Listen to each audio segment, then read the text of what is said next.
Railway group D পরীক্ষা 2025-এর পরীক্ষাতে আসার মতো অত্যন্ত গুরুত্বপূর্ণ 20টি প্রশ্ন উত্তর নিয়ে আলোচনা করব আজকের এই ভিডিওতে। যে 20টি প্রশ্ন উত্তর আমাদের রেলওয়ে গ্রুপ ডি পরীক্ষাতে বারবার ঘুরে ফিরে কমন আসে, সেরকমই রসায়ন বিদ্যা থেকে টোটাল 20টি প্রশ্ন উত্তর থাকছে তোমাদের জন্য আজকের এই ক্লাসে।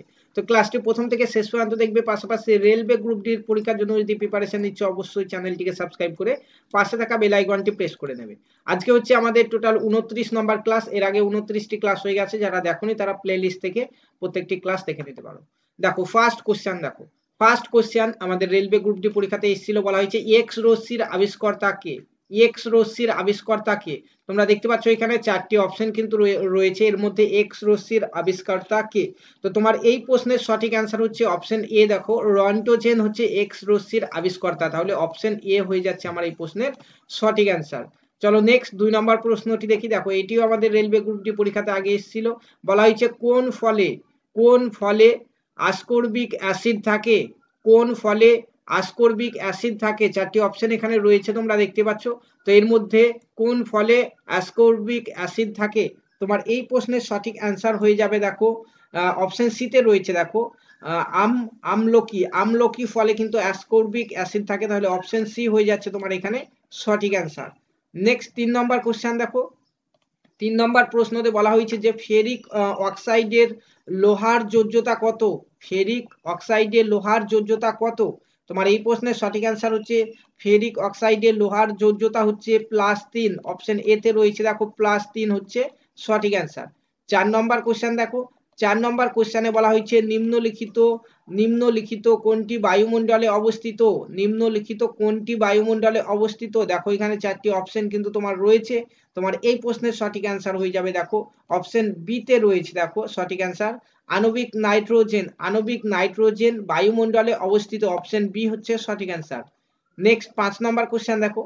5 নম্বর কোশ্চেনে বলা হয়েছে যে অ্যামোনিয়া গ্যাস প্রস্তুতিতে নিম্নলিখিত কোন দুটি গ্যাস ব্যবহার করা হয়? এর মধ্যে কোন দুটি গ্যাস অ্যামোনিয়া গ্যাস প্রস্তুতিতে ব্যবহৃত হয়? সঠিক অ্যান্সার হচ্ছে নাইট্রোজেন এবং হাইড্রোজেন ব্যবহৃত করা হয় অ্যামোনিয়া গ্যাস প্রস্তুত করতে।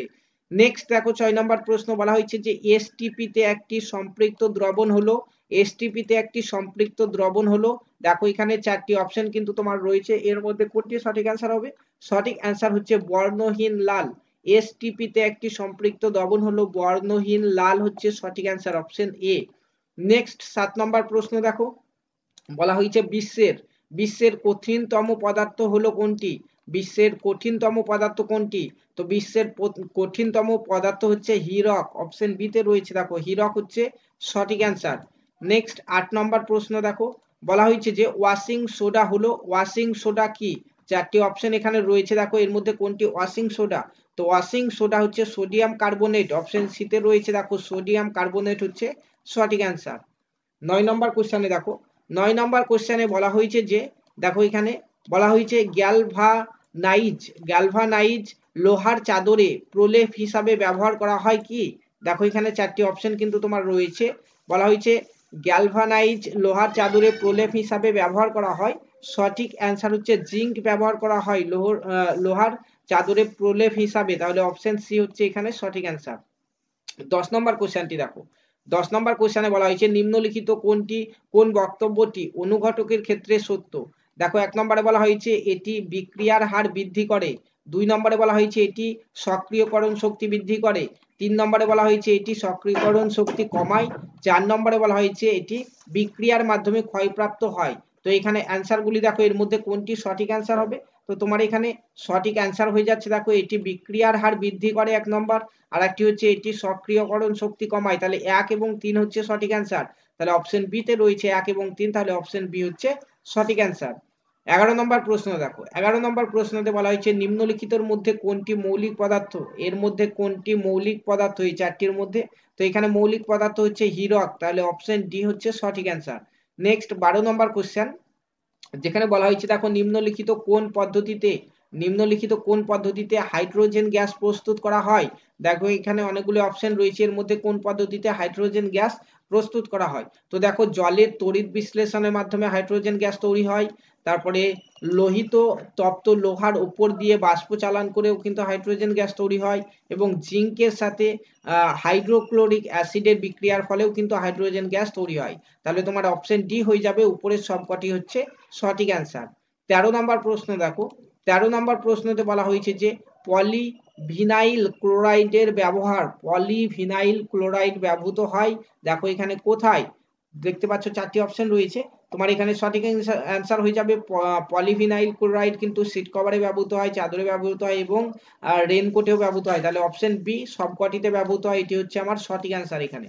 14 নম্বর কোশ্চেন দেখো, বলা হয়েছে সবচেয়ে হালকা ধাতু, অত্যন্ত গুরুত্বপূর্ণ একটি কোশ্চেন, এর মধ্যে কোনটি সবচেয়ে হালকা ধাতু? তো সবচেয়ে হালকা ধাতু হচ্ছে লিথিয়াম, দেখো অপশন সি হচ্ছে সঠিক অ্যান্সার।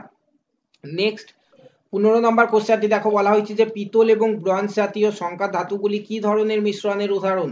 তো পিতল এবং ব্রোঞ্জ জাতীয় সংকর ধাতুগুলি হচ্ছে কঠিন কঠিন তোমার মিশ্রণের উদাহরণ। তাহলে অপশন এ হয়ে যাবে তোমার এই প্রশ্নের সঠিক অ্যান্সার। 16 নম্বর কোশ্চেন দেখো, 16 নম্বর কোশ্চেনে বলা হয়েছে যে সালফার, সালফার ডাইঅক্সাইড হলো একটি কি? সালফার ডাইঅক্সাইড, তো সালফার ডাইঅক্সাইড হচ্ছে আম্লিক অ্যাসিড, অপশন এ হচ্ছে তোমার এখানে সঠিক অ্যান্সার। নেক্সট 17 নম্বর প্রশ্ন দেখো, 17 নম্বর প্রশ্নতে বলা হয়েছে যে গ্যালভানাইজিং প্রক্রিয়ায় লোহার উপর কিসের প্রলেপ দেওয়া হয়? গ্যালভানাইজিং প্রক্রিয়াতে লোহার উপর তোমার জিঙ্কের প্রলেপ দেওয়া হয়, অপশন বি হচ্ছে সঠিক অ্যান্সার। নেক্সট 18 নম্বর প্রশ্ন দেখো, 18 নম্বর প্রশ্নতে বলা হয়েছে যে নিচের কোন যৌগটি কৃত্রিম সার হিসাবে ব্যবহৃত হয়? তো নিচের এখানে দেখতে পাচ্ছ যে অ্যামোনিয়াম, অ্যামোনিয়াম সালফেট কৃত্রিম সার হিসাবে ব্যবহৃত হয়, অপশন বি হচ্ছে সঠিক অ্যান্সার। 19 নম্বর কোশ্চেন দেখো, বলা হয়েছে পরীক্ষাগারে প্রস্তুত প্রথম জৈব যৌগটি হলো, পরীক্ষাগারে প্রস্তুত প্রথম জৈব যৌগটি হলো ইউরিয়া, ইউরিয়া হচ্ছে পরীক্ষাগারে প্রস্তুত প্রথম জৈব যৌগ, তাহলে অপশন এ হচ্ছে তোমার এখানে সঠিক অ্যান্সার। 20 নম্বর প্রশ্ন দেখো, বলা হয়েছে সাধারণ লবণের রাসায়নিক নাম হলো, সাধারণ লবণের রাসায়নিক নাম কি? তো সাধারণ লবণের রাসায়নিক নাম হচ্ছে সোডিয়াম ক্লোরাইড, অপশন এ তে রয়েছে দেখো, তাহলে সোডিয়াম ক্লোরাইড তোমার এখানে সঠিক অ্যান্সার। তো বন্ধুরা এই ছিল আমাদের সামনে রেলওয়ে গ্রুপ ডি পরীক্ষা 2025-এ আসন্ন কিছু প্রশ্ন উত্তর আসার মতো, পরীক্ষাতে আসার মতো 29 নম্বর ক্লাস আজকে আমাদের। এর আগে যতগুলি ক্লাস ছিল এখন তোমরা সামনে একটি প্লেলিস্ট দেখতে পাচ্ছ, সেই প্লেলিস্টে প্রত্যেকটি ক্লাস কিন্তু পেয়ে যাবে। ধন্যবাদ।